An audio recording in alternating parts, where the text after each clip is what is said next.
All right, quick restart here, for me at least, into the next phase of things. So again, it's radical. They don't call them radical Republicans for nothing. I mean, this is radical. And again, if you follow contemporary politics at all, it seems like totally out there, right? That like there would be this, like that you can have Republicans advocating for, effectively a massive expansion of the size of the federal government. But again, it's not the Republicans of 1877 are not the Republicans of 1980 to 2016. The idea of the point of republicanism in this time period is freedom, right? And freedom doesn't just mean like not paying taxes. It means freedom to be a citizen, freedom to be a participant in a democracy, freedom to just be fully independent, to have the land to be independent, to have the scientific or agricultural know-how that you've gotten through school to be independent, all of that kind of stuff. That is what a republic is totally free citizens. So that's where they're coming from. A lot of people don't like that, especially the like freedom and equality for formerly enslaved. Definitely don't like that when they start talking about freedom and equality for poor, working class immigrants in the North. Now you've got rich people in the South and in the North against your agenda. That's going to be a problem, and you'll see why the liberal Republicans end up winning the day here. Freedmen's Bureau, a couple different depictions of it in the background. One is racist and one is not. Um, guess which one is which? So on the left-hand side, I don't know if I'm reversed. To the left-hand side, a lot of what the Freedmen's Bureau did and the lasting legacy of the Freedmen's Bureau was in education. Um, uh, White Northerners, a lot of white Northern women going to the South, volunteering their time and their labor to educate children. And that is a lasting legacy. The first, I mean, HBCUs, historically black colleges and universities, are founded during this time period by the Freedmen's Bureau. And on the other side, we have the kind of typical racist imagery of that time period or any time period, right? If we had it a little bit bigger, maybe we'll look at it larger in class. If someone asks to see it, we can watch it. We can look at a larger version. And effectively, it's saying that this hardworking white guy down here is his money is going to support this lazy formerly enslaved person. So like obviously the rhetoric sadly has not gone anywhere. It's still as racist as ever, and it's still as present as ever in terms of some people working hard and other people being lazy, welfare, blah blah blah. Obviously, the irony here being is that like ain't nobody work harder than a slave, right? Like slaves work like by the threat of the lash, they work very very hard. So the idea that they would somehow either continue to be lazy or not be deserving of a little time off is kind of preposterous. So the Freedmen's Bureau, it needs to try to, more of this, less of this. They end up, in the end, they end up failing in a lot of regards, but success in terms of education.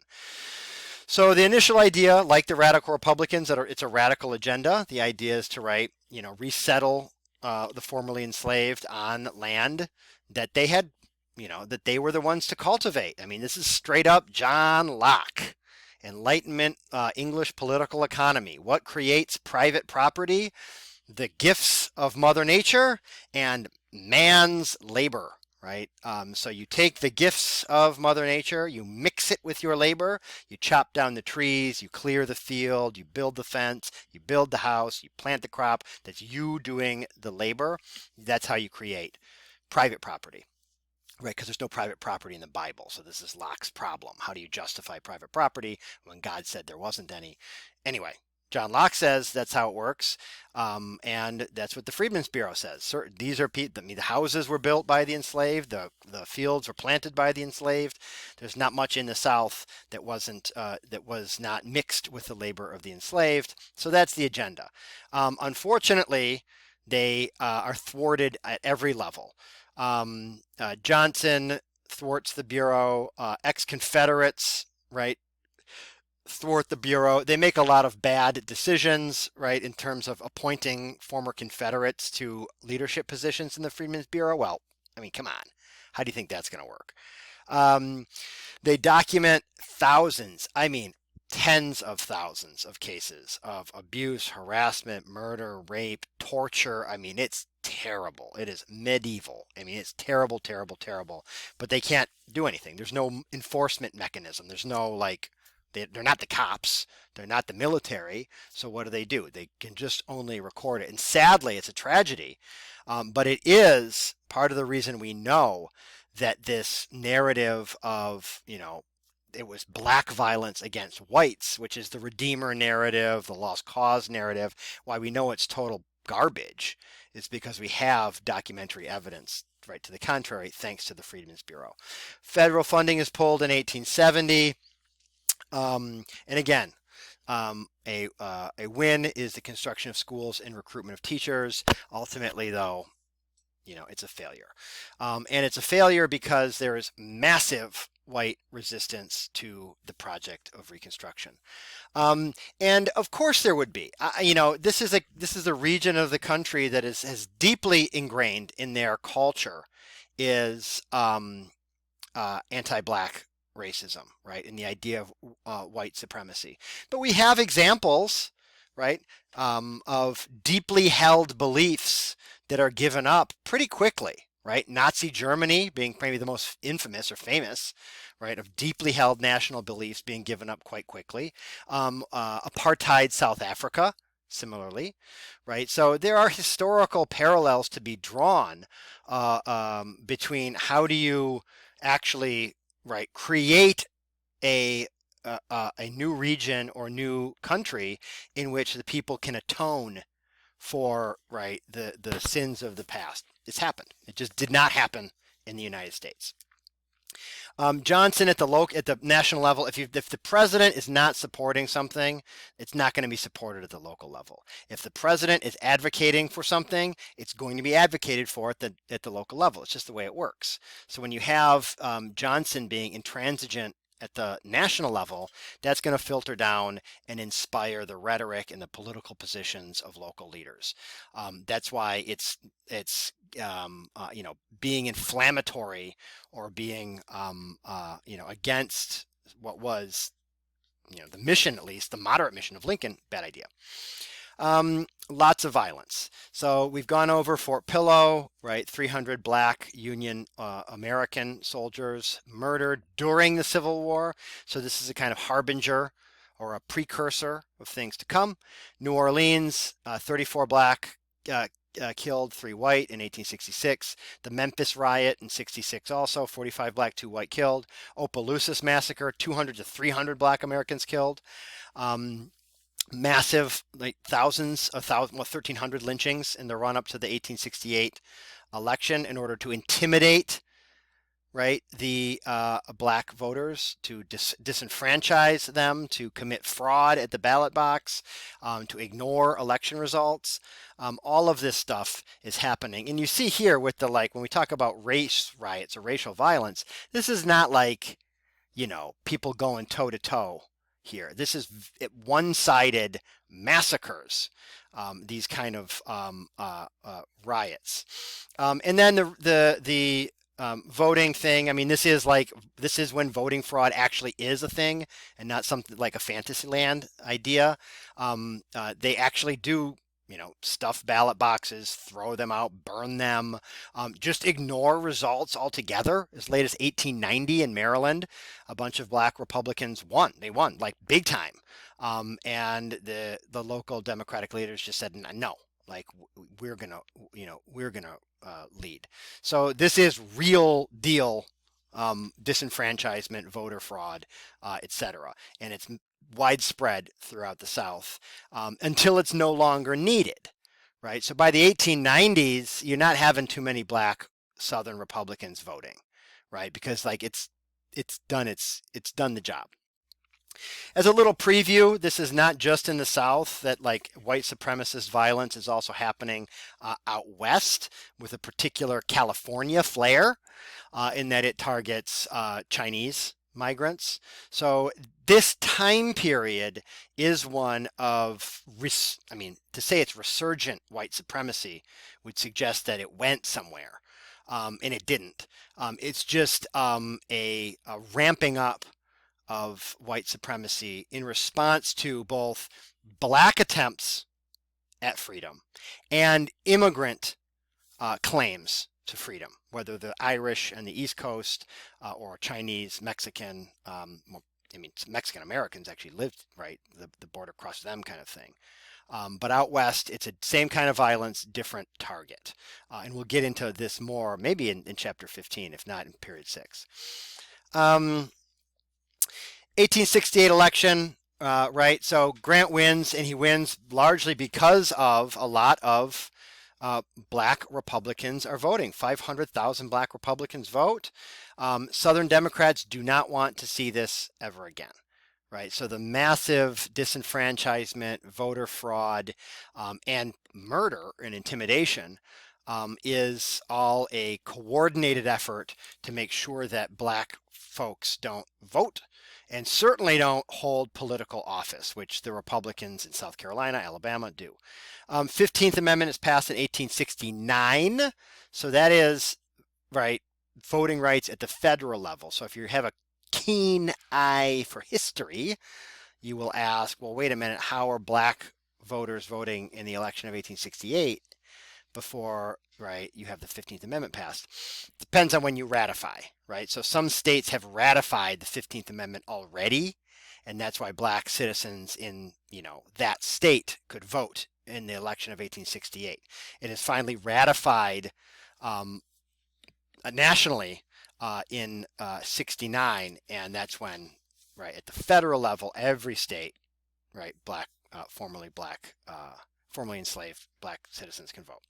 Civil Rights Act, as I said, 1875. That's the last Civil Rights Act to be passed until 1964. Okay, the courts. The courts. This is something that is a classic theme in American history.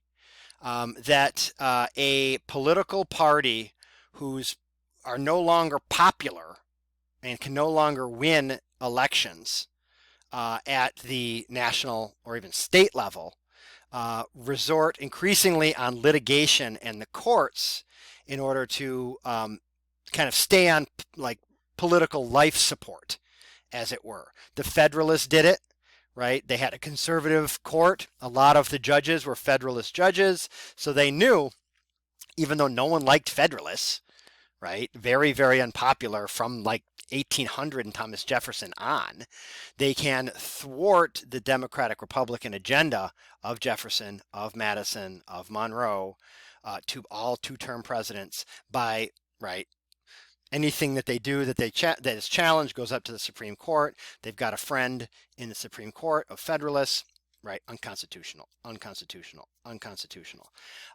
that's what we see here. You have a conservative court, and they are not keen to support the agenda of the radical Republicans, and they push back a lot of the legislation. For example, to wit, as people say, to wit, United States versus Cruikshank, which is 1875. Effectively, there's the Colfax Massacre. Black Southerners are murdered by white Southerners. They're not convicted of any kind of murder charge in the South. It's a federal case then about a violation of their 14th Amendment rights, the Equal Protection Clause, right, that they didn't get a trial. They were killed unjustly, unduly, et cetera, et cetera. Supreme Court says no, right? That it only applies to state actions, not the actions of individuals. So effectively defangs a little bit or disempowers a little bit the due process clause of the Equal Protection Clause of the 14th Amendment. Civil rights cases. Congress cannot legislate against racial discrimination by private citizens. So you can't legislate morality or can't legislate against racism. If someone wants to be racist, they can be racist. And this again strikes down a lot of the elements of the Enforcement Act that have to do with employment, housing, and all that kind of stuff, right? So can't do it, right? And this is sadly, this is something that we'll see like for a long time in American history, is the idea of can you legislate equal protection or can you legislate equal treatment when it comes to private businesses, right? If I'm a landlord and I'm a racist, do I have the right to not rent to people of color or something like that?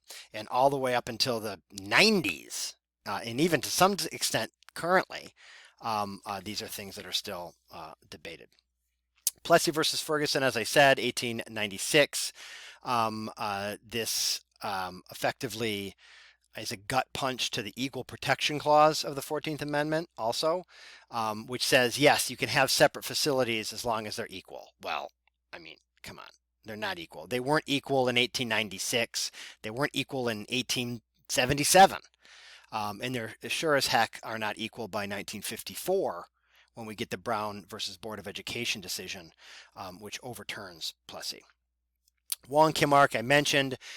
This is one. If you are an advocate of expanding rights and democracy and equality, which some people are, the Wong Kim Ark decision is a dub because it takes the language of the 14th Amendment, which applies to freedmen and women, and then applies it to people born in the United States.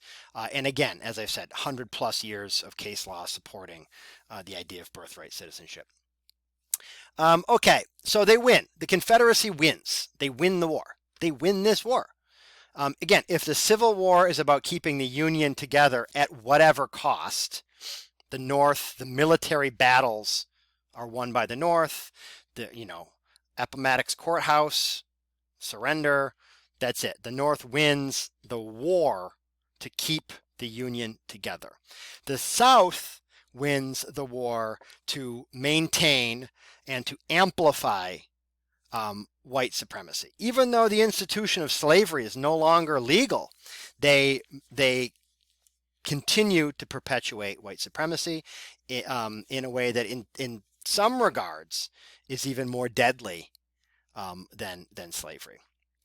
Okay, so why does radical Reconstruction end? So the radical Republicans want all of this utopian stuff. What happens?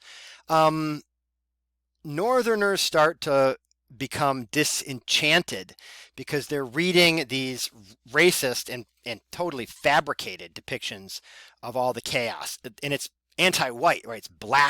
It's black mobs rioting and killing white people. It's sexual violence committed against white women by black men. It is incompetent radical Republican black politicians who don't know what they're doing. Totally not the case. I mean, a lot of these black politicians were either elite free black, or that some of them were from the North, right? Highly educated individuals. So this notion of its anti-white violence is the real problem, gets under the skin of white Northerners. It's kind of like well, whatever. We don't have to get into more internet nonsense. Contemporary stuff. Okay, so Southern racism, anti-black violence. It's just the Northern will to fight is ground down, right? You have every single day, right, acts of violence. I mean, the will to fight is just ground down, right? It's a war of attrition. Right, so it's a war of attrition, and the North just doesn't want to fight it anymore. All of this ambitious agenda that the Republicans, all this stuff to create fully equal and fully independent, free citizens to achieve, right, a truly Republican form of government, that costs a lot of money. And the Panic of 1873 takes a lot of the money away in order to do that. And then to top things off, as I've mentioned before, if the legal justification for slavery goes down, right, from totally legally valid at the beginning of the 1800s to no longer legal at all. 13th, 14th, 15th Amendment. So we have legal justification going one way. At precisely the same time, you have the scientific justification of white supremacy going up, right? Weird pseudoscience before Darwin. Darwin starts publishing in the 1850s and 60s with Origin of Species and Descent of Man. And then Herbert Spencer, we'll talk about this in period 6, takes Darwin's ideas, starts talking about survival of the fittest and the superiority of the white race. And suddenly, it's the latest science that justifies white supremacy. So you don't need the law anymore. 13th, 14th, 15th Amendment, great, fine, sure, whatever. But the latest science says, right, that, that the Anglo-Saxon race, whatever that means, is superior. And the thing about the 19th century, people read this stuff. People don't read like, oh, did you read that in the new, like no one reads scientific journals now. But in the 19th century, it was a really, really big deal. And a lot of Americans read it. So, the science of the time period, people go, well, what are we investing all of this time and capital and effort in something that, well, maybe it's better to just have, a two-tiered system. And then lastly, Southern Democrats, who've always wanted to scale back these programs, start to ally with liberal Republicans. And again, we say liberal until we get to the 1940s. When I say liberal, it means like libertarian, right? So a classic liberal is free market, laissez-faire, small government, right? Stimulate trade, big business, right? Nothing to stop industry or slow it down. That is classic liberalism. So when we say a liberal Republican, we don't mean like Mitt Romney or something, right? We mean like Adam Smith. We mean John Stuart Mill. We mean free market folks. And they start to ally with the Southern Democrats and say, look, these other Republicans are kind of like, they're kind of wacko. Like, let's just focus on, reducing the size of government. Whoa, Southern Democrats like the sound of that. I declare they like a small government. So they also want money to, they want industry in the South. Lord knows they got cheap labor. And Northern industrialists like that. So you have a kind of partnership between these two groups. And they want reconciliation. They want white Americans want to get over it and move on. And they want the economy to, let's get it going, right? Quick economic benefit, from tariffs, from trade, from cheap labor and factories being built in the South, as opposed to infrastructure. And that's what the radical Republicans want. So it's not just like a bunch of free stuff, right? That free stuff, the education, the roads, the healthcare, all of the infrastructure, all of that produces the ideological end that they want, which is free Republican citizens. But it also creates the infrastructure for economic benefit in the long run, right? It's not going to pay dividends immediately when you have free education. It's just going to cost a lot of money. But in 10, 15, 20 years, you're going to see a major economic boost. It's not going to stimulate the economy right away to build a bunch of roads and, train and rail and light and stuff if it's the government doing it. But it will, right, in 5-10 years. So the idea that the radical Republicans are following is an ideological one, but it's also a pragmatic economic one. It's just bad timing with the scientific racism, the economic bust, etc.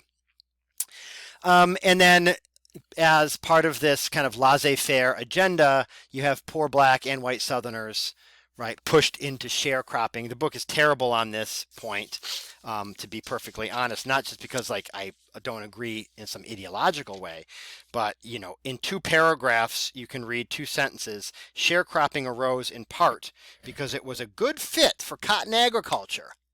I mean, would Kelvin Candy write this?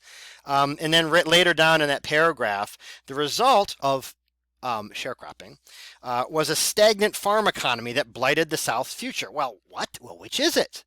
So book's not great on it. Sharecropping bad, right? Sharecropping bad. Let's just remember that, right? And it's bad for poor black, formerly enslaved. It's also bad for poor whites. It's exploitative. It's abusive.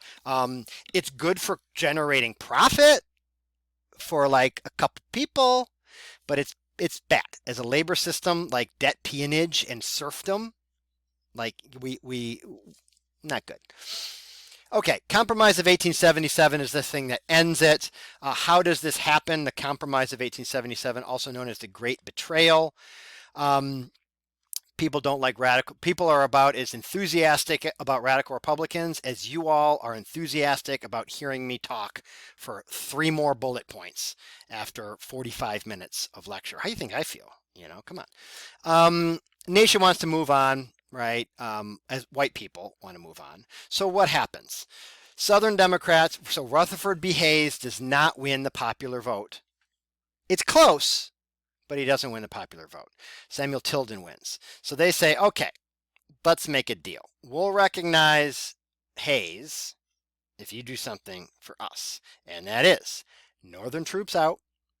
We want to regain control of all of our institutions, so no more carpetbagging Yankees down here telling us what to do. We want our control over local governments. And when we say our, we mean white, right? So not black. So white people back in the government, white people in control of the railroads, schools, taxes, etc. So all of this stuff, they do want help industrializing. So this basically is the end of Reconstruction because of a political backroom deal or whatever to recognize Hayes. The Southerners want something in return, and they get it. They get the end of Reconstruction, and we get the end of a project that could have potentially, right, changed the course of the United States, certainly with respect to race relations. I don't know if we have to get into this. This is a kind of fascinating image because it's compromised with the South, but it actually is from 1864, not from 1877. So Thomas Nast here is kind of predicting, in some ways, incredibly accurately, considering 64 is the war's not even over yet, and he's saying, oh, this is what will happen if the United States compromises with the Confederacy. You'll have, black family back in slavery, the North in ruins, Columbia crying, all this kind of stuff. Prescient, right? That's enough of that. We only have to wait 100 years for some good news with respect to race and civil rights. So let's just hang in there for until the 1960s.